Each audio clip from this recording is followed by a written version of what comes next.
You're listening to Pro Community, a Socius podcast, the show where online community meets business performance.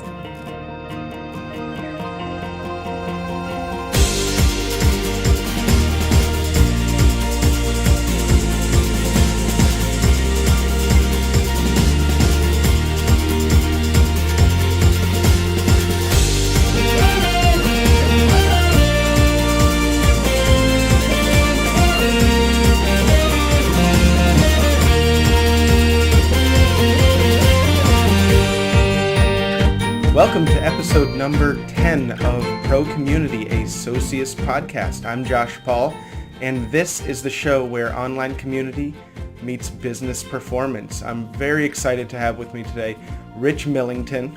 Rich is the founder of Feverbee, an online community consultancy. He's also the creator of the Pillar Summit, one of the premier courses in online community management. I've gotten a taste of the course through a webinar that Rich and I did that you can find on the Socius website, and it is outstanding. It digs deeper than anything that I've ever read or seen online, so I'd encourage everyone to check it out. Welcome, Rich. Hi, Josh. How you doing? Doing great. Now, we're talking a couple weeks after the Olympics ended in London, and you're in London right now. What was it like before we get started, I want to find out what it was like to be in London during the Olympics. Did you catch Olympic fever? A little bit. It's weird. So before the Olympic Games, everyone was really cynical about it because we were told not to travel in London. We were told it's going to be a nightmare to get around. But actually, it was okay. And once the games got going, and once Britain started, really kicking ass, we tend to get behind it. And we just finished the Paralympic Games as well, which was terrific. I really need to get that sign that's in the corner of your office as well. It keeps calm and build community. No, it was terrific. And it's also interesting how events do build that community, how a region like London and Britain in general, how we're quite cynical about a lot of things, how even the biggest events can overcome that. So it's terrific to be a part of it. And I got to see a couple of events, so it's good. Outstanding. Well, let's get started with our discussion today about online community management by learning a little bit about how you got started in community management and teaching others about online community management. Sure. So this is kind of a long story, but I'll give you the short version of it. So when I was about 13 or 14 or so, I was really into video games and playing games online. But I quickly found out I wasn't so good at playing games, but I very much got into building online communities around games that were there. So there were a variety of different games, and every game had its own online community. And I found that amazing. And after building one of my first online communities, someone told me, hey, Rich, you can get sponsorship for this. And that thought never crossed my mind. So we had a community of about 10,000 members, I think it was, like the first one I'd ever been involved with. And we got sponsorship for £50 a month. Now, I don't know, what that is in conversion. I'm sure it's about $80 perhaps. But to me, back then, that was all the money in the world. I didn't know how I was going to spend it. It's terrific. And I got more involved in that. I started working for a gaming magazine here in the UK, working on communities and stuff for them. And then I told a career advisor that I wanted to do this for the rest of my life. And he said, no, go to university, don't do this. And I went to university. I did a marketing degree. And as part of that, I had to spend a year working in the industry. And what I found out by doing that is that whenever they wanted someone to do the online stuff, they came to me because I had some experience doing it. And I found that the same rules that applied to building online video gaming communities can be applied to nearly any online community. So for example, if you can identify and isolate what these elements are, you can use them as a blueprint to build any number of successful communities. So after university, I began doing that, just self-employed, working for small companies where I was based. And then the companies got bigger and bigger and bigger. And I did an internship with Seth Godin, who some people might know. And then, it just kept on growing bigger and bigger. And so we registered the company. We worked with some terrific organizations like the United Nations and Oracle and EMC, like some really terrific organizations on their communities. And the blog has helped a lot well. The blog really helps get us a lot of awareness and a lot of activity. And so it's been great doing it. And in terms of the course itself, One of the things we found when we were developing online communities with clients is that it didn't matter how good or bad, but generally how good of a job that we did. If they didn't have a terrific community manager at the end of it, then the community wouldn't succeed. So what we quickly discovered is that we needed to train these community managers. We needed to have a clear course we could put them through. And it was only about a year and a half ago that we had this light bulb moment where we thought we can offer this community to other people as well. So we began doing that, and that's been far more successful than what we ever thought that it would be. And here we are, talking to you. Now, that's a great story. I think a lot of people, will find that story helpful in their own careers. So you touch a lot of community managers, you meet a lot of community managers, you train a lot of community managers. What are some of the common challenges that you hear that community managers are facing? So that's kind of a two-part question, I think. There are the issues that the community managers think are the biggest issues, and then the issues that generally are the biggest issues for community managers. So we did a survey on this recently, and we got a few hundred people that responded to it. And what the single biggest issue that community managers identified, the biggest category of issues, were internal issues. My organization isn't letting me do this. My boss won't invest in this. And we got so many issues like that. But the problem with those issues is that the community manager didn't take any responsibility for that. And our approach has always been that if you don't have that support internally, then it's your job to get that support. You're responsible for doing that. You have to be good at building those internal communities to support the external communities. And if you can't build that, then it's going to be very difficult to build your online community.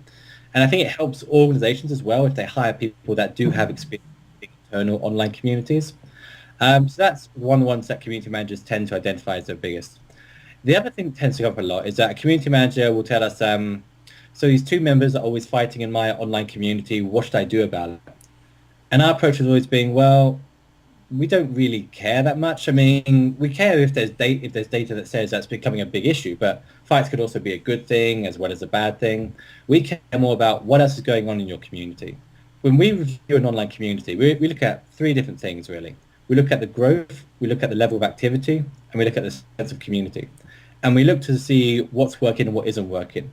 And usually the same community managers that say, well, we're getting all these fights in the community, might have a terrible newcomer to regular conversion ratio, like we went through on the webinar a few months ago, where they might have 1,000 people that are visiting their platform, but just one of them is a regular member, like many months afterwards. So there are a lot of these unseen issues that tend to come up in online communities that we don't tend to spend enough time looking at and resolving. And that's why the approach we always recommend is a data-driven approach. We think it's absolutely paramount important to make sure that you are reviewing your data, you are getting information, so you can see what really matters. You can see what's contributing to the health or the unhealthiness of your community. So one of the things we tend to make sure community managers do is make sure that they're tracking their data. And once they track their data, they know where their community is now. Then we teach them the theory about where to go next. So we teach them the proven stuff. We spend far too much time reviewing academic articles, really scientific information to find out exactly what works.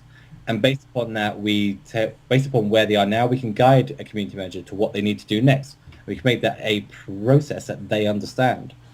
So we try to make sure that they're doing that. The final thing I would point out here that community managers tend not to be doing very well or doing a really terrible job is finding out what the ROI of their community is.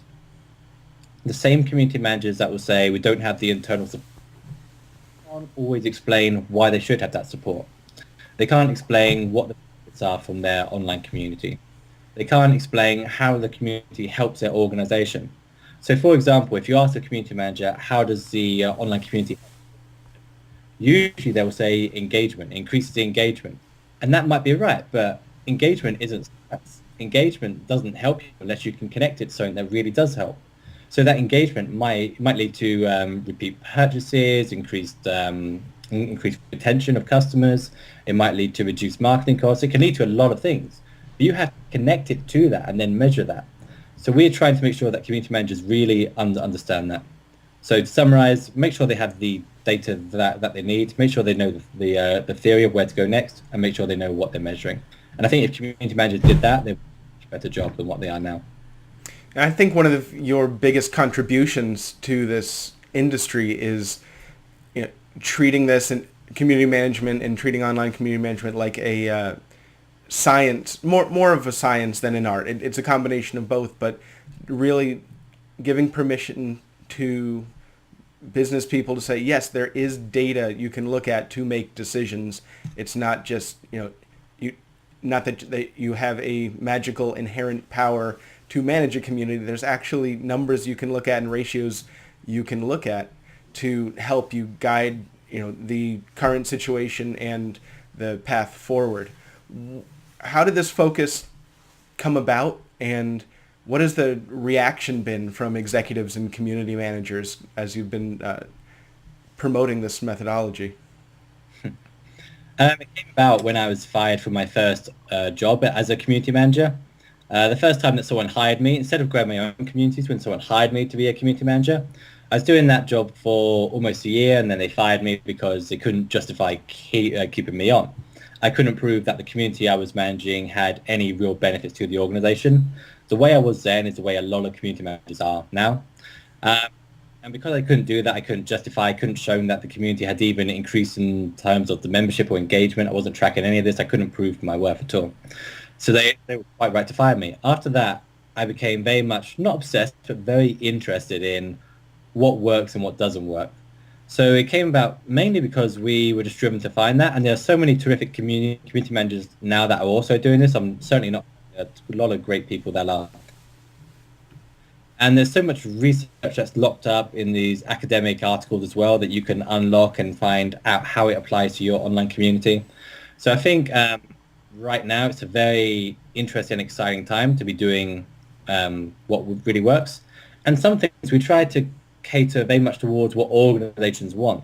So the worst case scenario for us is when an organization hires us to review their online community, we look at the return on investment, and then we have to tell them that the community hasn't helped them whatsoever. And this happens more often than what, many community managers would like to admit. But we only want to work with online communities that are going to help the organization. You can have a very successful online community that has no benefit to your organization. So we generally want to make sure that doesn't happen. And most people most organizations at least, tend to like the fact that we do focus on the ROI. There are a lot of people out there now that say you can't measure it, so you shouldn't try to measure it. You should just trust us and give us lots of money. We don't at all. We think you can measure it, you should measure it, and you can measure a lot of things about it to see what's working. And organizations tend to like that. The science side is taking a little longer to see through, I think. I think a lot of people love the idea of knowing what works or looking at a lot of clicks instead of really going as deep as what we would like. But it seems to be, judging based upon the reactions that we've been getting over the last 2 years or so, it seems to be heading in the right direction. But I don't think we're there yet. Now, one of the things that you say is that tactics don't matter, because they change for every online community. And community managers should really focus on the processes that apply, and because these apply across successful communities. Can you talk a little bit about that? Sure. So tactics do matter, despite what I said. But in terms of being a really top tier community manager, you can say build a community for carpenters, for example, and find out what articles carpenters like, what topics they want to talk about. Those are all tactics that apply to that one community. And it's far more important to figure out what works for every online community. How do you know what carpenters really like? So for an example, a simple process that you can do here is say, whenever you come to a new online community, get a list of the 50 people that you want to be reaching out to begin with, and interview them. So you want to ask them very specific things. So for example, what are their hopes and aspirations within the topic? What are the biggest challenges that they face within the topic? What do they spend their most time doing within the topic, or any specific interest within the topic that they have? And when you have this information, you can build up a lot of discussion around that. You can build up a lot of activities around that. And knowing things like that, knowing those processes, how to get to those tactics, is far more important than knowing a bunch of tactics that will work to one online community. Does that make sense? It does. It does. And it's very similar to, a lot of people see an online community as part of their social strategy, and I see it as part of the social strategy, more part of their product strategy, where it needs to align with what are the problems and goals and hopes and aspirations of their target audience. If your product doesn't solve those problems, you're not going to get traction with your community. Yeah, that's true. I don't really have a longer answer to that, but I generally see that's true. The way that organizations are integrating their community right now tends to vary wildly. And I'm not really interested in the big debate about where a community sits within the organization, because I think it's different for every organization. And I think it's far more important to be able to work within organizations to sculpt that perfect process that works for them. And I found that every organization tends to be very different, and you usually have to adapt the two to each other rather than say, okay, we need to change the entire organization around the community, which would be lovely, but it's a little bit unrealistic in most organizations. So usually it's about carving out the internal processes that work for you.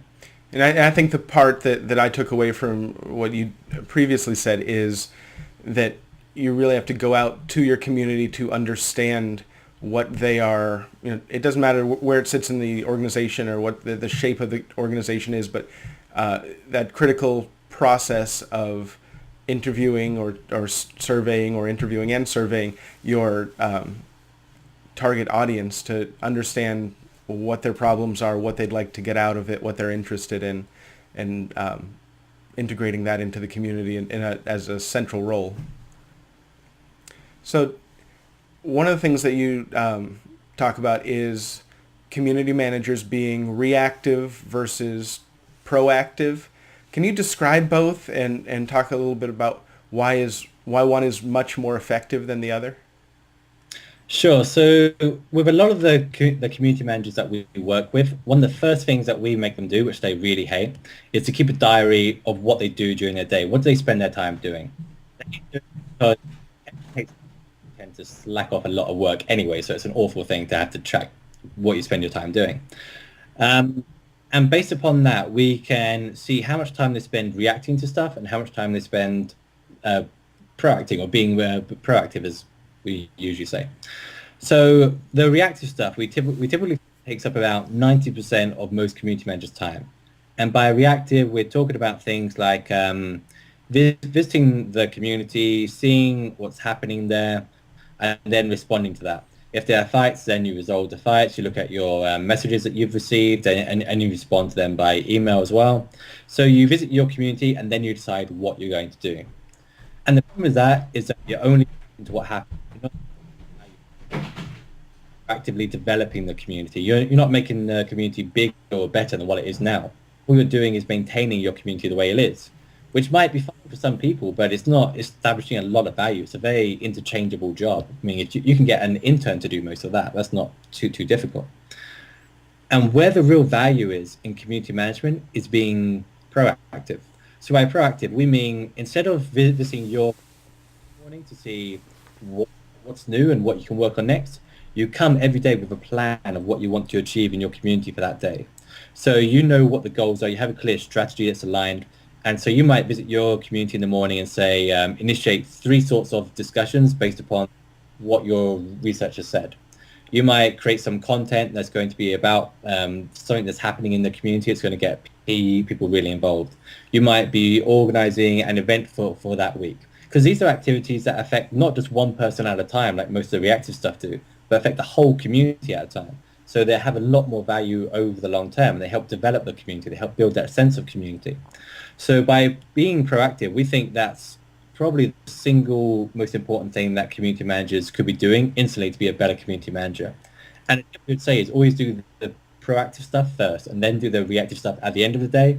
Otherwise, you can spend so much time doing the reactive stuff that it takes up your entire day.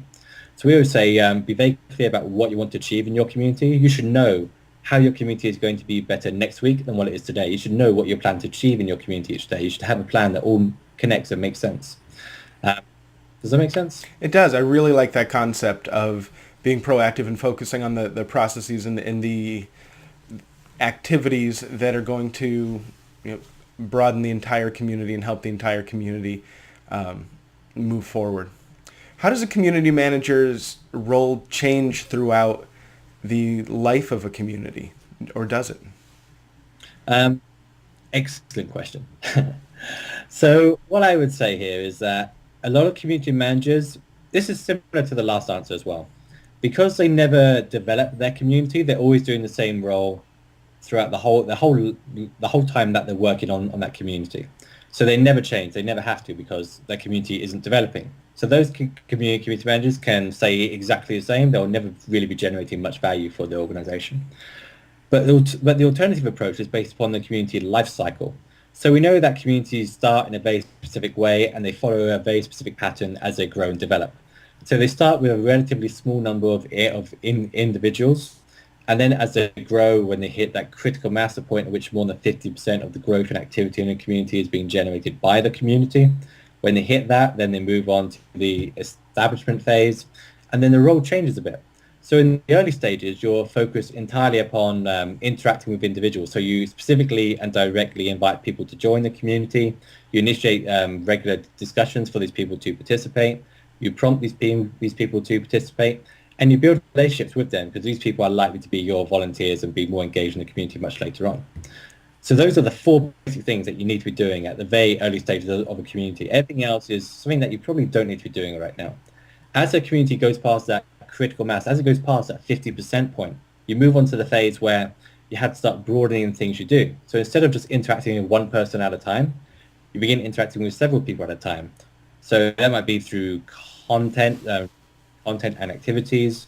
It might be by getting people engaged in something that's coming up or setting some milestones for the community. You'll still be doing some of the earlier tasks, but you gradually work on things that affect more and more people at once. So in the early stages, it makes sense to be inviting one person at a time because your community doesn't have more than a few hundred people. But if you, say, have 10,000 people in the community, it doesn't make sense to spend that same amount of time.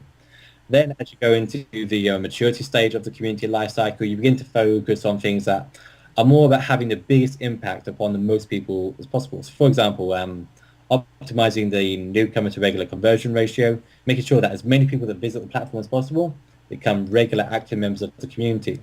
You might be optimizing the user experience of the community, getting the social density in the community right, making sure that there's a good concentration of activity, making sure that people are engaged and involved. You might be recruiting volunteers so you can scale and grow the online community. So your role shifts over time. You shouldn't be doing the same job that you did last year as you are today, because your role should always be shifting towards that more macro level activities and tasks. I think those, just giving people an idea of, community manager hasn't been defined. It's still being defined in the non-social business circles, the regular person social, business circles. So hearing, that there are different stages of the life cycle, and here are some of the general activities that take place in those stages is really helpful to people. It's something that you live and breathe every day, but to the layperson, just having that understanding that these stages exist and these activities exist, and then here's what they are, can be really helpful. Well, it's a map that you can use to plan out your activities. And if you don't have a map, then you're basically flying blind. But that's why it's so important to collect that data in the first place, to see where you are in the life cycle and then what you need to do next to go to the next stage of the life cycle. That's how you maximize the value of your community. So it's terrific to have, and it would be terrific if more community managers were aware of it.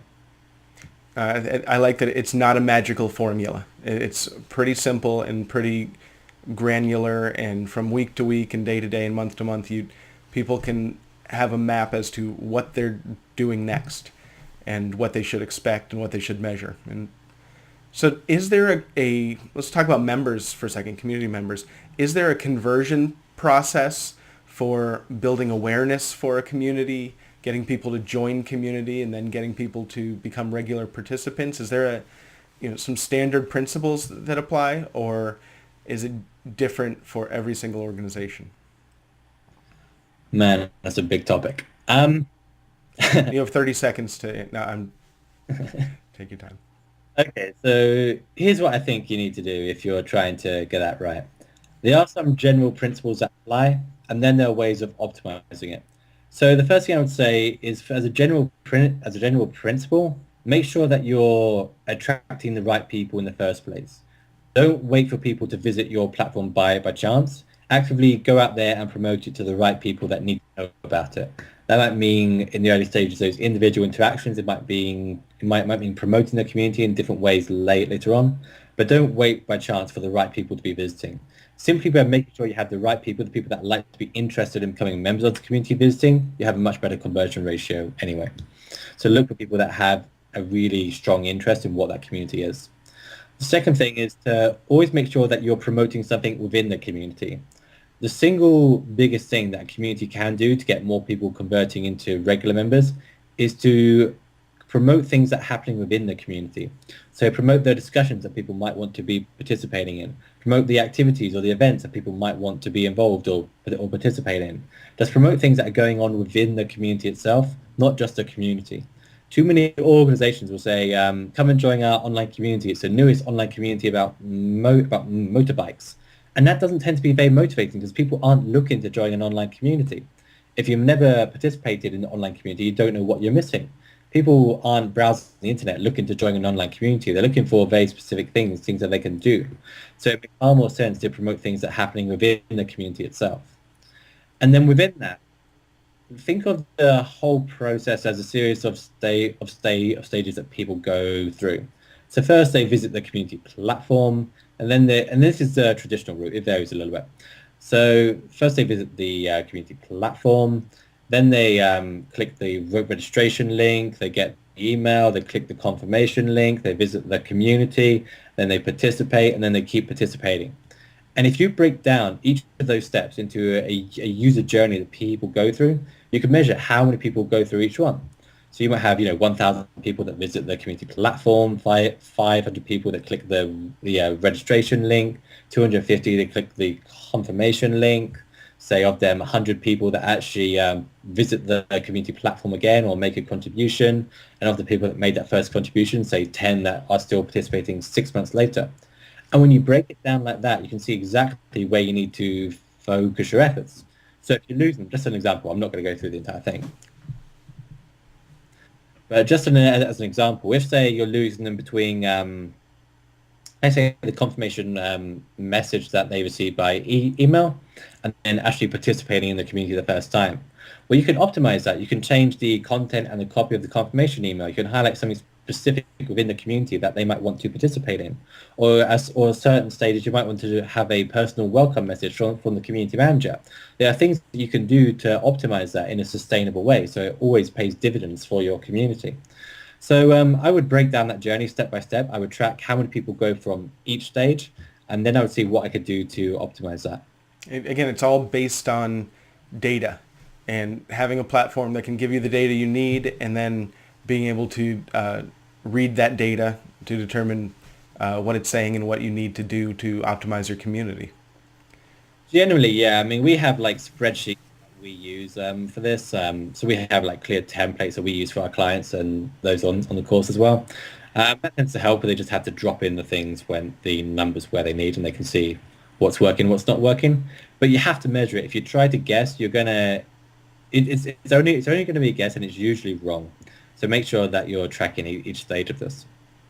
That's great. They don't call you the online community guide for nothing. So when you're working with organizations and they don't have a community manager in place, or they're looking to find a new community manager, what are some characteristics of a successful community manager that you'd advise people to look towards? The simplest advice for this, we would say, if you want a great community manager, go to a great online community and hire the manager. And we thought that was really clever, simple advice. It didn't work well. People can build a very successful online community once and then not be able to do it again because they just mastered the tactics that work for that one organization. So what we found tends to work are a couple of things. First, you want people that are really, really passionate about that topic. It's a lot easier to teach someone community management than it is to get them really passionate about a topic.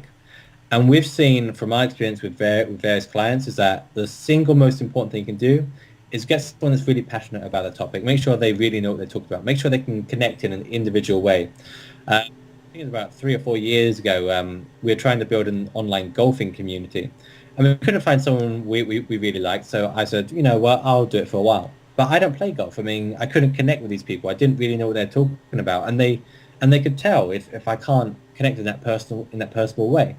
And it also means that I'm not particularly motivated to do the extra hours that sometimes needed because I'm not crazy passionate about the topic. So we'd make sure we have someone that's really passionate about that topic first. Next, we want someone that has some experience. You can teach it, but obviously it helps if they know what this whole social stuff is about. So if they have a fair bit of experience in community management, we want to see proof that they have developed not just one online community, but several online communities.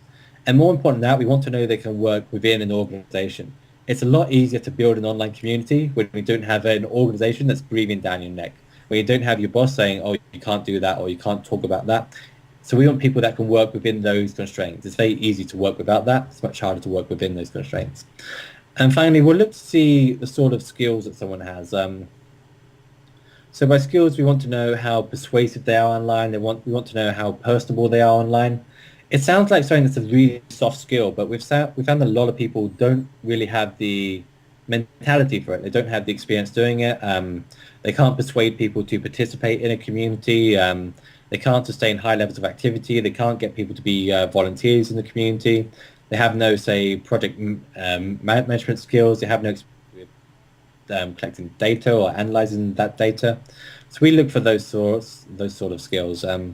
There are a few other things as well, but those are generally the big things that we'd be looking for. I think those are helpful tips, and they give people a good foundation to kind of base their search around and spawn different points that are specific to the organization. So, last question, Rich. You talk a lot in front of large groups. You speak to executives about online communities. When you're talking to a room full of executives about online community management, what is the one thing you want them to walk out of the room with? What's the one big takeaway? Usually when that happens, they're all thinking, who the hell is this kid? So first I have to get past. So there's one big takeaway. I would like them to understand that social isn't suited to every organization. They have to change their organization to get the ROI from the community. Every now and then there's a crazy passionate CEO person of an organization that says we must be social, and they ignore the ROI, they ignore everything. So I would make sure that they understand they have to change their organization to suit the community. So what we do we have time if I just say one more thing? Absolutely. What we typically do with organizations, we have a checklist that we go through and something that we make most of our clients sign, saying that they understand the certain few principles that they need to give the resources they need to give the community the resources that it needs. They need to understand how to participate in a community. So it's no good if they're going to be spamming that online community. They can't do that. We get them to commit to a certain few pledges. Not pledges, but they make certain commitments, and then we make them sign that document just because it helps whenever there's a debate about it. Say, hey, look at this. This is a document that says you are going to commit to this.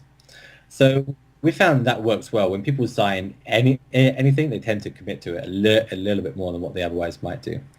But yeah, I guess that's the one big takeaway I go for. Make sure that they have to change their organization to suit the community a bit. That can be a pretty big task. It is, but it's why most communities fail. There are so many communities that are killed by the organization because the organization doesn't understand that the community or doesn't understand how long it takes to develop the community. It doesn't understand the benefits of the community. It doesn't understand what the community needs. It doesn't understand the process of developing a community. So one of the most common mistakes is trying to have this really big launch for a new online community. And that almost never works. I can't think of a single successful online community that began with a big launch. Every big online community begins as a small online community. But a lot of organizations, they launch with a press release, and communities aren't launched with a press release. They're launched just by getting those first few members together and then growing and growing and growing and growing and growing. So if they understand that process of developing a community, then they're going to be much more successful. But they need to know that beforehand. So it's our responsibility or the community manager's responsibility to teach them that before you start building a community. I would suspect that the biggest killer of online communities right now are the organizations that screw it up or they take it down before it's successful, or just things like that. They don't really understand what the benefits are, so they do more harm to their community than anything else could. So it kind of ends on a down note, but yeah, that's what Now, I think. that's interesting. We had a recent guest on this podcast who really dove into, this was Jamie Nodder. He dove into the cultural changes that need to happen within an organization to prepare lay the foundation for a successful online community. Yeah, that's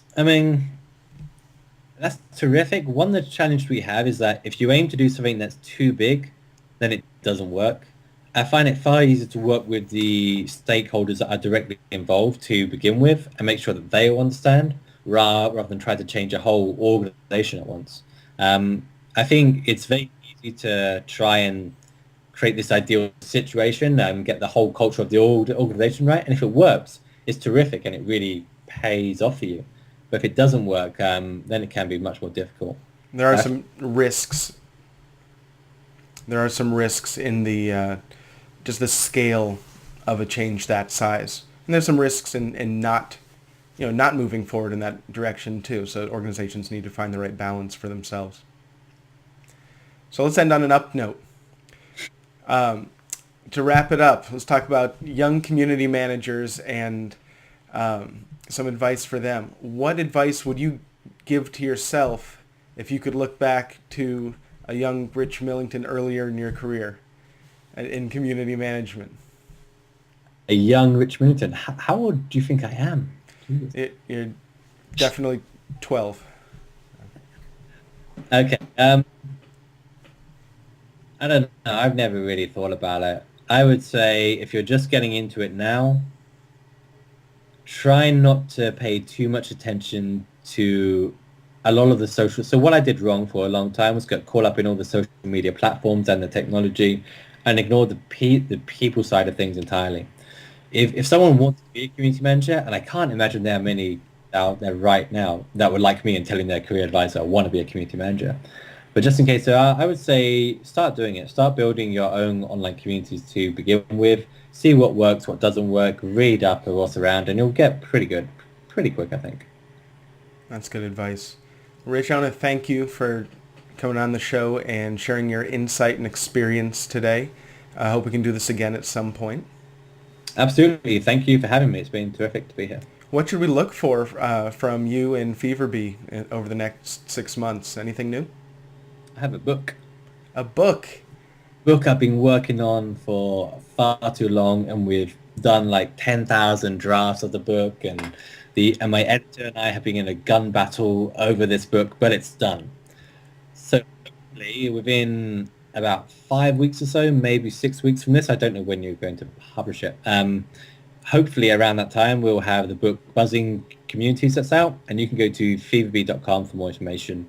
And you can look up the pillarsummit.com for the training course we do.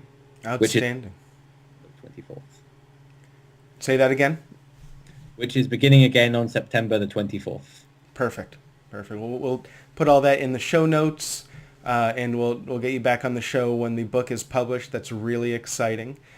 And as always, you can find all of the episodes of Pro Community at socius.com, as well as in audio format on iTunes, where we appreciate good reviews and 5-star ratings if you like what you heard today.